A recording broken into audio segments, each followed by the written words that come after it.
네, 지난 7일부터 시작된 21대 국회 첫 국정감사가 초반부터 맹탕 국감으로 흐를 조짐을 보이고 있습니다.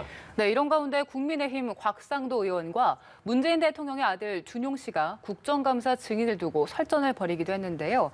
네, 오늘 관련 내용 두 분과 정치권 소식 짚어보겠습니다. 한상희 가천대 부교수, 장성호 건국대 미래지식교육원장과 함께합니다. 두 분 어서 오세요. 예. 네, 안녕하세요. 예. 국정감사가 이제 10월 26일까지 진행되고요. 10월 7일부터 시작했으니까 뭐 이틀밖에 안 됐습니다. 이틀밖에 안 됐는데 벌써부터 맹탕 아니야 이런 말도 나오고 있어요. 그 보니까 초반에는 추미애 장관 아들 문제도 있고 특혜 의혹 문제죠. 그리고 또 서해 공무원 피살 사건 이것 때문에 많은 큰 이슈가 있지 않을까. 이틀이지만 어떻게 보셨습니까?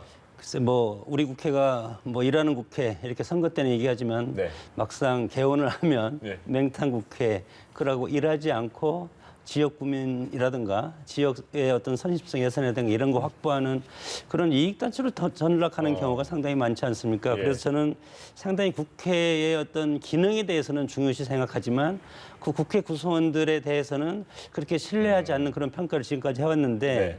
이번에도 여러 가지 구조적으로 여러 가지 상황이 있지 않습니까? 코로나19라든가 네.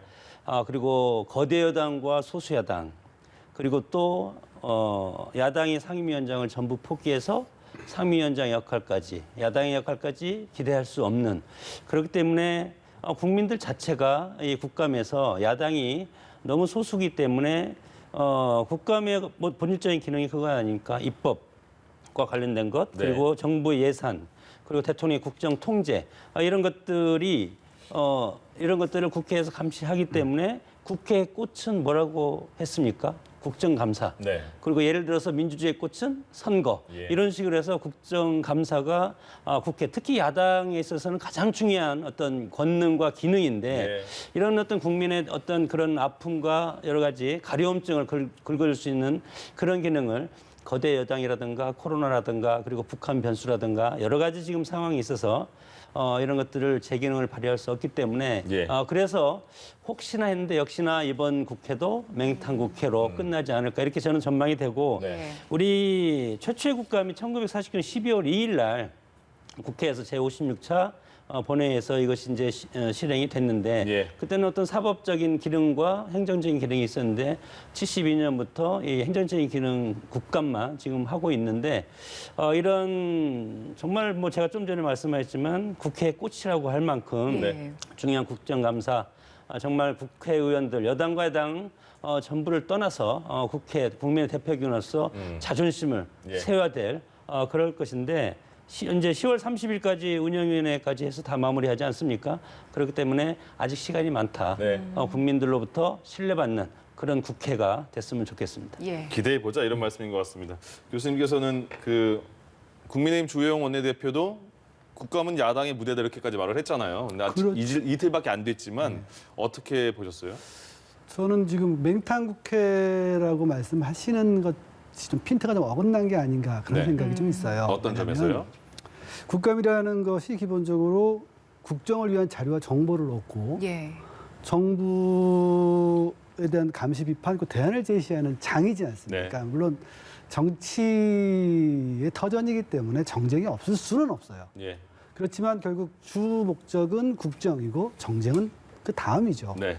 우리가 언론도 그렇고 여론조사해 보면 맨날 이번 국감은 정쟁 국감이나 정책 국감이 돼야 한다라고들 항상 말씀들 하시잖아요. 근데 지금 정쟁 뜨거운 게 없다고 정책적인 것이 정쟁이 없다고 맹탕이다 이러면 저는 좀 선호가 좀 바뀐 게 아닌가. 사실 제가 이틀 사이에 정책은 나온 게 있습니까? 그럼 정책 국감. 제가 뉴스를 보다 보니까 어떤 의원님 한 분이 대기업을 추궁을 해서 기술 편취, 류호정 의원 말씀이시죠? 기술 편취에 대해서 인정을 하고 네네. 정부기관이 다시는 기술 편취에 대해서는 못하게 하겠다 이런 예. 답변을 꺼내는 걸 봤어요. 이것이야말로 민생 국감 아니겠습니까? 그건 다들 좀 멋있어 보이는데 이런 느낌도 많이 댓글에 있더라고요. 예, 저는 이런 국감이 되어야 한다. 앞으로 물론 정치 터전에서 좀 정치적인 언쟁이 없을 수는 없고 또 예. 없으면 재미없잖아요. 그런 측면이 있겠지만 주된 것은 정책 국감이어야 하고 그런 의미에선 앞으로 좀 더 좀 봐야 되지 않느냐. 많은 시간이 남았지 않습니까? 이제 이틀 지났습니다. 예. 많은 얘기가 나올 수 있고 정말 국민들 민생을 딱 챙겨주는 그런 것이 좀 많이 나오길 바랍니다. 예, 두 예. 분의 바람대로 이어질지는 또 다시 나중에 한번 얘기를 해봐야겠습니다. 예.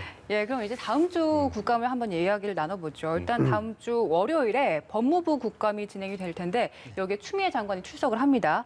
사실 다음 주 국감 중에서 가장 주목이 되는 일정이기도 한데요. 그동안 추 장관이 대정부 질문 등 국회 나올 때마다 야당 의원들과 굉장히 팽팽하게 설전을 이어갔잖아요. 네.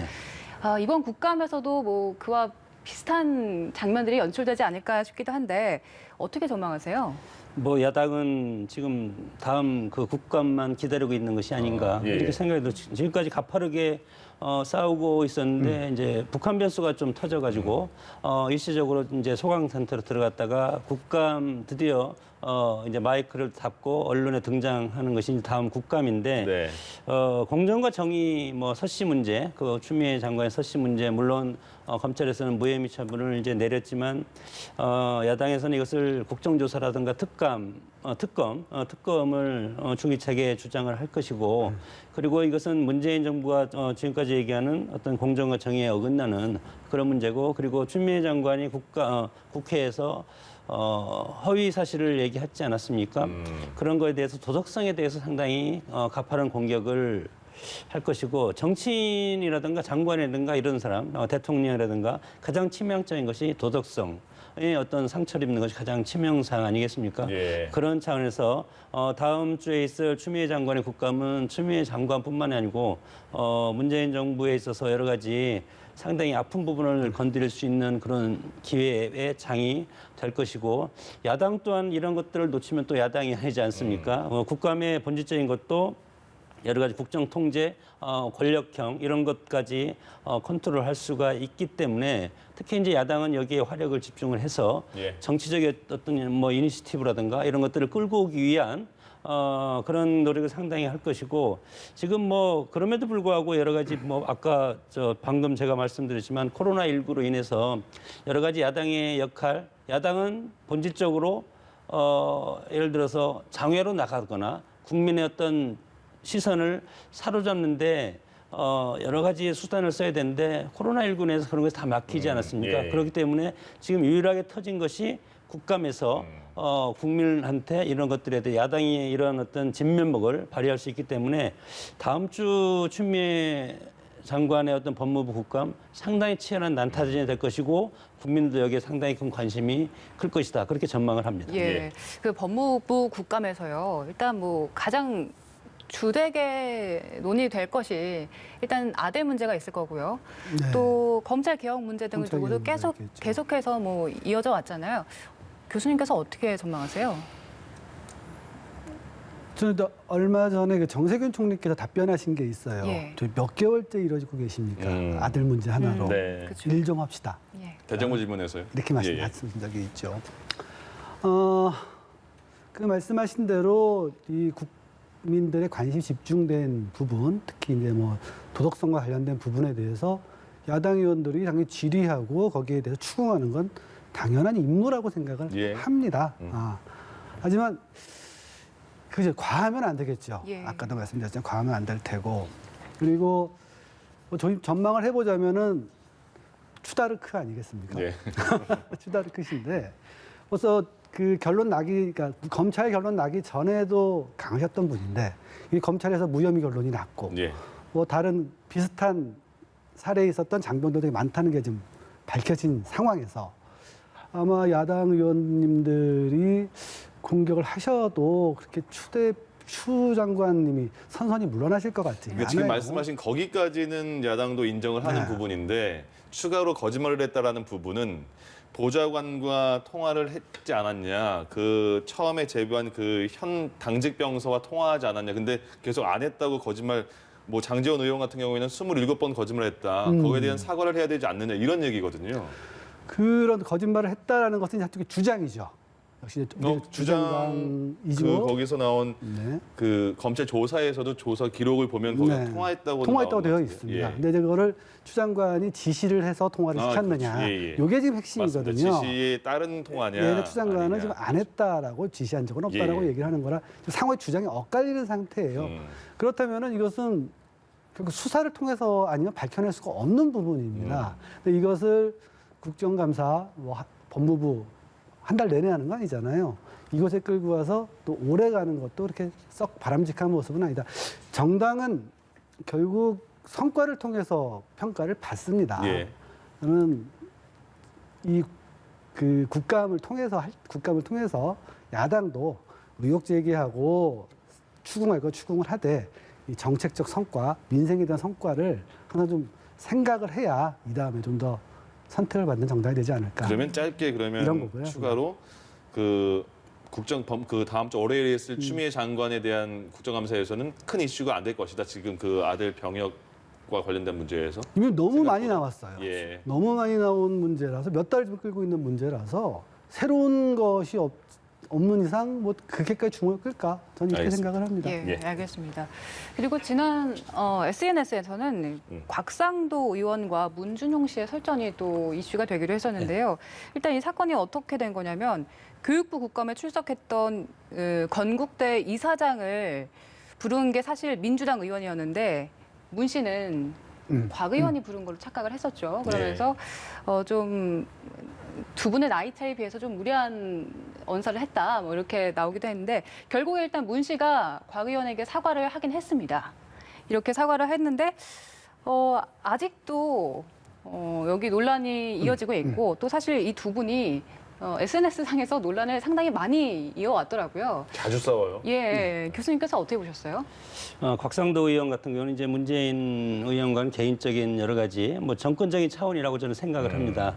우리 정권이 바뀌면 그 정권 측근들에 대한 그런 사법적인 단죄라든가 여러 가지 치밀하게 그런 것들이 해서 과거 정권을 여러 가지 정리하는 그런 차원들이 뭐 지금까지 계속 이어지고 있고 네. 이런 것들이 아마 앞으로도 이런 것들이 계속 반복될 가능성이 상당 관성화되기 때문에 예. 어떻게 보면 과거 같으면 이것이 정치 보복으로 이렇게 이제 표현이 되는데 그런 차원에서 지금 현직 대통령의 아들인 문준용 씨하고 그리고 현직 야당 국회의원이고 교육의 간사입니다.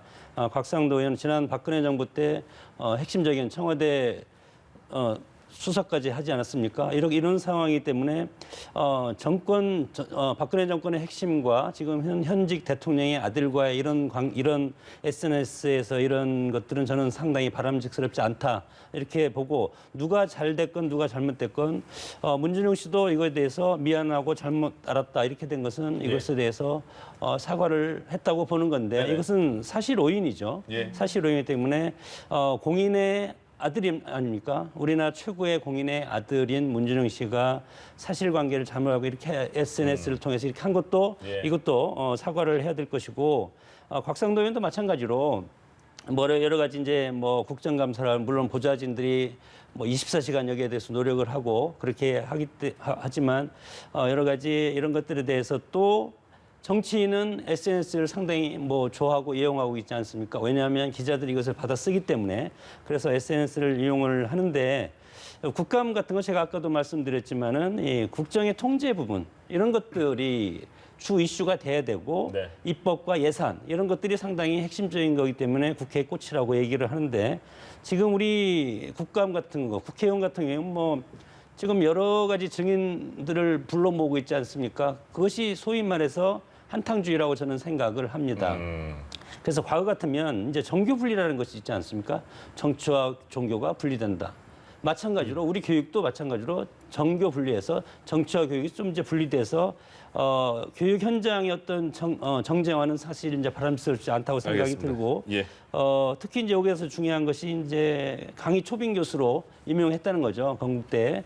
근데 이제 강사법에 보면은 강사가 있고 초빙 교수가 있고 겸임 교수, 특임 교수, 석좌 교수 무지하게 많습니다.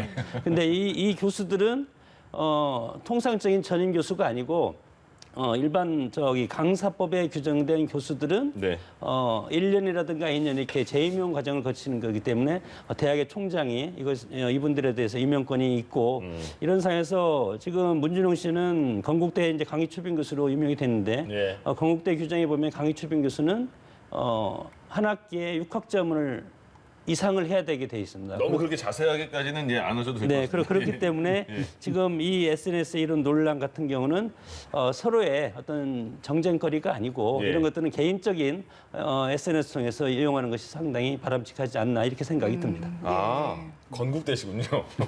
네, 그렇습니다. 알겠습니다. 예. 예. 넘어갈게요. 예. 그 정의당의 새 대표를 뽑았습니다. 김종철 전 선임 대변인이 선출이 된 건데 거대 양당에 대해서 긴장하시라 이렇게 말을 했어요. 그 전에 정의당이 정의당스럽지 못한 색깔이 지금 나오고 있어 이런 비판도 좀 받았잖아요. 앞으로 정의당은 어떻게 변화가 될까요?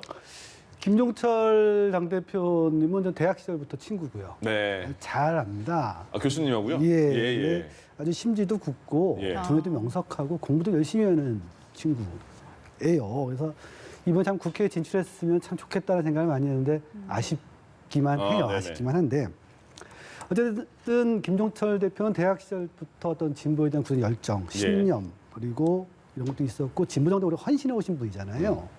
이분의 취임 일성을 저는 어떻게 해석을 하자면 이렇게 해석을 합니다. 진보 정당다운 진보 정당이 되겠다. 딱 이렇게 해석을 하시고 그리고 당의 정체성을 바로 세우고 정책과 노선을 진보에 딱 맞춰서 역할을 새로이 하겠다. 이런 굳은 신념, 그러니까 의지를 표명하신 거거든요. 예. 저는 이걸 굉장히 응원을 합니다.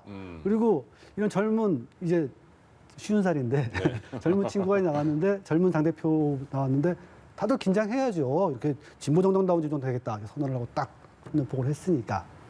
다음에 이 자리를 빌려서 그 김종철 당대표께 말씀드리고 싶은 것은 예. 정체성과 노선을 세우는 것도 매우 중요합니다. 매우 중요하지만 정치라는 것은 어차피 성과가 있어야 되거든요. 성과를 얻으려면은 예. 다른 정당과 특히 소수 정당이기 때문에 경쟁할 건 경쟁하지만 협력할 것도 협력을 해야 예, 돼요. 그렇죠. 그래서 성과를 거두는 그런 정당도 만들어주셨으면 좋겠다. 그리고 예. 민주당과 국민의힘 모두 이런 정당들도 이 젊은 새롭게 등장한 세대잖아요. 이분의 좀 도와줬으면 좋겠다. 예. 좀 진보 정당을 좀 이런 긴장하고 예. 도와줬으면 좋겠다. 이런 생각을 많이 합니다. 친구시하니까 단점은 뭐가 하나만? 별로 잘생기진 않았어요. 알겠습니다. 알겠습니다. 예. 아, 예. SNS의 논란이 또 다시 또 저희가 이야기를 나눠봐야 될 것 같은데요. 일단 진중권 전 교수가 김용민 의원에게 조국 똘마니라는 말을 써도 될지 모르겠지만 일단 이런 말씀을 하셨습니다. 그래서 김용민 의원은 이제 전 교수에 대해서 손해배상 청구 소송까지 낸 상황인데요. 여기에 대해서 또 여당 의원들까지 합사를 해서 지금 이 논란이 계속해서 커지는 양상인데 교수님께서는 이 사태에 대해서 어떻게 보셨어요? 글쎄요, 우리 헌법에 보장된 이제 표현의 자유 예. 그런 것들도 많이 얘기를 하고 그리고 정치는 이제 위트가 있어야 되는데 이것은 막말이 아닌가 이렇게 이제 표현하는 평가하는 분도 상당히 많고 우리 정치 문화 그리고 우리 사회 문화가 상당히 각박한 거 아니겠습니까? 극한주의 정치 문화에 휩쓸려 있고 예를 들어서 정치적인 어떤 광장의 정치가 또 상시적으로 열리고 있고 예. 촛불과 태극기로 대별되는 과거에서 그렇기 때문에 어떤 여유가 없는 것이 우리의 현실이다. 물론 여기서 똘마니라고 해서 내가 똘마니가 아니면 되고 주위 사람들이 나를 똘마니라고 인정을 안 하면 상관이 없다고 저는 생각이 드는데 김용민 의원 자체가 이거에 대해서 기분 나쁘다면 명예훼손으로 할 수는 있겠지만 예. 명예훼손으로 이것을 법원에서 유죄 판결을 받기는 상당히 까다로운 예. 그런 부분이 상당히 있고 이런 것들도 또한 정치인들이 자신이 어떤 그에서 이미지에 타격을 입기 위한 어떤 보호막으로 이 명예훼손을 이제 고발할 수가 있는데 한때는 여러 가지 진보 좌파의 핵심적인 그런 분들 아니었습니까? 네. 그런 상황에서 언론에서 이 진중권 씨에서 스포트라이트를 하는 것은 한 통 속에서 한 솥밥을 먹던 그런 멤버들이 이렇게 뛰쳐나와서 그 세력을 공격하기 때문에 언론에서 이것을 자극적으로 보고 이것이 상당히 국민들한테 좀 색다른 그런 포인트를 제공한다고 이제 하는 것인데 알겠습니다. 예. 그러나 이제 정치는 공인이고 예. 진중권 교수도 뭐 전에는 교수기 때문에 공인이지 않았습니까? 그렇기 때문에 과도하게 이런 것들을 국민을 사이에 두고 SNS 공중전을 벌이는 것보다도 보다 어떤 실질적인 의원이라면 국회에서 그리고 교수라면 어떤 강단이라든가 아니면 논문으로 이런 예. 것들을 보여주는 것이 바람직하지 않나 이렇게 생각이 듭니다. 저희도 예, 이런 말싸움 같은 거는요, 그 조금 이렇게 살짝만 다루고 이렇게 넘어가는 게 좋지 않을까 생각이 들어요. 그렇지 않으면 계속 이런 말에 대한 그런 험한 말만 계속 저희가 보도를 해드려야 되니까 여기에 대해서도 짧게 그냥 말씀만 듣고 넘어가겠습니다. 정치라는 것은 이제 말로 싸우는 거잖아요. 네. 그러다 보니까 이제 말이 좀 많아요. 예. 그리고 이제 험한 말들을 하게 되는데 그리고 또 저기 표현의 자유냐 아니냐고 싸우잖아요. 하지만 저는 이렇게 말씀드리고 싶습니다. 우리 헌법에 표현의 자유는 있지만 막말의 자유는 없습니다. 굉장히 품위 있게 얘기를 하셔야 돼요. 예. 그리고 저는 김영민 의원님은 또 공인이시잖아요. 네. 앞으로 이제 초선이시라 이제 조금 말 듣고 화를 내시는 건데 앞으로 오래 하실수록 더한 말도 많이 들으십니다. 예. 그러니까 이런 경우에 공인으로서는 공인은 그런 말을 들으면 네. 나를 먼저 살펴보고 그리고 좀 많이 참으셔야 됩니다. 공인은 타인의 말에 대한 관용이 훨씬 넓어야 된다. 예. 이런 부분만 좀 말씀을 드리고 싶어요. 예, 알겠습니다. 알겠습니다. 싸우지 마세요. 그런 거 말싸움은 좀 약간 좀 아닌 것 같습니다. 네, 그리고 문재인 대통령이 종전선언 이야기를 또다시 꺼냈습니다. 일단 유엔 연설에 의해서 코리아 소사이어티 화상연례 만찬 기조연설에서 종전선언에 대한 필요성을 강조를 했거든요. 최근 공무원 피격 사건 등 악재가 있었는데 그래서 야당의 비판이 굉장히 거셌음에도 불구하고 또다시 이 카드를 꺼내든 이유는 어떻게 보세요? 우리 사회에서 정치인들 특히 이제 강조하는 것이 지역 문제하고 남북 문제 아니겠습니까? 특히 이제 남북 문제 최근에 공무원 피살 이 사건과 관련해서 상당히 대통령이라든가 대북의 화해 정책을 줄기차게 추진해온 대통령이라든가 민주당 이쪽에서는 상당히 이제 곤혹스러운 그런 장면은 이제 연출이 돼 있고 예. 그럼에도 불구하고 대통령 정권 출범부터 해서 북한과 관련해서 북핵은 북한을 포용해서 협상을 통해서 북한 핵을 해결하겠다.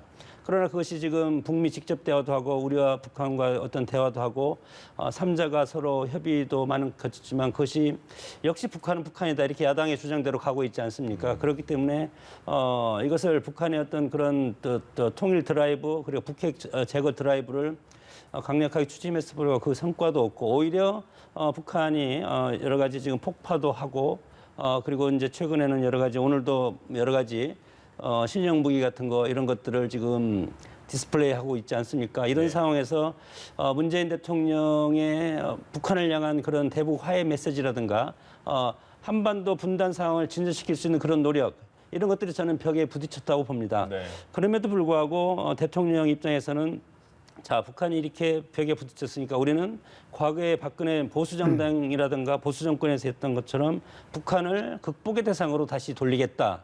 그러면 문재인 정부라든가 민주당이 설당이 없을 것이다. 저는 그렇게 생각이 들고 그렇게 된 정권의 어떤 섰던 가장 큰 핵심 축인 북한 문제 이것은 햇볕 정책 아니겠습니까? 그렇게 햇볕 정책을 계속 추진해서 햇볕 정책이라는 것은 남과 북이 전쟁이 없는 상태에서 평화롭게 잘 살자는 것인데 이것을 대통령 입장에서 이것을 하루아침에 바꾼다면 정권의 기반 자체가 무너지기 때문에 상당히 지지율이라든가 여러 가지 심각한 타격이 올 가능성이 크다. 그런 상황에서 그래도 기존에 했던 여러 가지 숲을 보면서 북한 문제를 해결해 나가겠다. 이런 어떤 선언적 의미가 할 수밖에 없는 것이 현재의 상황이고 여기에서 다시 대북 어떤 전략이라든가 북한관을 정권 차원에서 바꾼다는 것은 지금 1년 조금 더 남았는데 이 정권에서 남은 이 상태에서 대북 전략을 바꾼다는 것은 상당히 위험스럽기 때문에 예. 이 전략을 그대로 갈 수밖에 없는 그런 한계와 그리고 지금 할 수 없는 어떤 상황적 요인이 여러 가지 여의치 않기 때문에 그냥 갈 수밖에 없다 그렇게 생각이 듭니다. 예. 우리 측에서는 이렇게 종전선언에 대한 카드를 계속해서 내놓고 있는데 북한은 사실 피격 사건을 공동으로 조사하자 이런 우리의 제안에 대해서 아직도 시종일관 무응답으로 답변하고 있잖아요. 어떻게 보세요? 이번 피격 사건의 팩트만 보면은 어떤 이유에서인지는 아직 확실치 않지만 우리 어업 지도소에 타고 계신 공무원이 예. 북한 해역에서 발견되어서 피살을 당하신 겁니다. 아주 비인도적인 행위를 북한군이 한 거죠. 예. 여기까지. 그리고 우리는 그 조사를 제안했고 아직 말이 없다. 여기까지가 팩트입니다. 예. 뭐 북한과 여러 가지 문제가 생겼을 때 이런 일은 좀 비일비재했죠. 저는 좀 더 큰 틀에서 좀 봤으면 좋겠어요. 왜 이런 일이 벌어졌을까요? 저는 분단의 문제라고 생각을 합니다. 예. 우리가 분단 상태이고 휴전 상태이기 때문에 이런 일이 벌어져도 우리가 조사도 제대로 못하고 이런 피격 사건이 일어나고 하는 것 아니겠어요? 제가 그 피격당하신 분의 아드님 글을 읽어봤는데 예. 참 가슴이 좀 아파요. 예. 어떻게 자기 아버지를 잃은 학생의 이야기 아닙니까? 저는 그 글을 보면서 도대체 이 75년 된 분단의 비극을 왜 우리 아이들까지 겪어야 되는가라는 생각을 합니다. 예. 저는 문재인 대통령도 비슷한 생각을 가지고 계시리라 생각을 해요. 따라서 대통령께서는 이러한 비극을 원천 봉쇄하는 유일한 길은 종전선언, 그리고 한반도 평화체제 가는 것밖에 없다라고 생각을 하실 수밖에 없습니다. 이거를 그러니까 문재인 정부 생존이 전략이니 이런 차원이라고 말씀들도 하시는데 저는 그것보다도 책임이 아닐까요? 국가 최고지도 책임. 예. 그리고 앞선 세대로서의 책임을 다하기 위해서 계속 종전선언 말씀을 하시는 거라고 해석을 합니다. 좀 안타까워요. 예. 그 마음이. 제가 또 10초만 말씀을 좀 드리고 예. 싶은데 이 종전선언을 이제 하게 되면 그러면 사실은 이제 주한미군이 철수하지 않습니까? 그런데 지금은 북한이 지금 5차 핵실험인가요? 핵 강국이라고 스스로 표현했듯이 핵무기 보유 국가가 돼 있기 때문에 우리가 고스란히 북한에게 노출될 이제 가능성이 있고 그래서 종전선언 저는 문재인 대통령의 종전선언은 북핵 해결을 먼저 하고 그다음에 종전선언으로 간다 그런 취지로 저는 이제 이해를 하고 있는데 예. 그런 취지로 간다면 북한 핵을 해결하는 지금 협상이 잘 되고 있지 않지 않습니까? 이런 상황에서 북한 핵을 해결하기 위해서는 뭐 하루아침에 되는 것이 아니고 10년, 20년 기간이 걸리기 때문에 여러 가지 상황을 봐서 저는 선언적 의미가 상당히 크다. 왜냐하면 지금 대통령 임기가 1년 2개월밖에 남지 않았기 때문에 예. 그렇기 때문에 북한 해결이 전제가 되고 그다음에 종전선언이 이루어지는 것이 저는 합리적인 절차라고 봅니다. 알겠습니다. 여기까지 들어야겠습니다. 자, 지금까지 건국대 장성호 미래지식교육원장 그리고 오늘 평론 대비 무대를 치르셨습니다. 가천대 한상익 교수님 두 분과 함께했습니다. 고맙습니다. 예. 감사합니다. 예.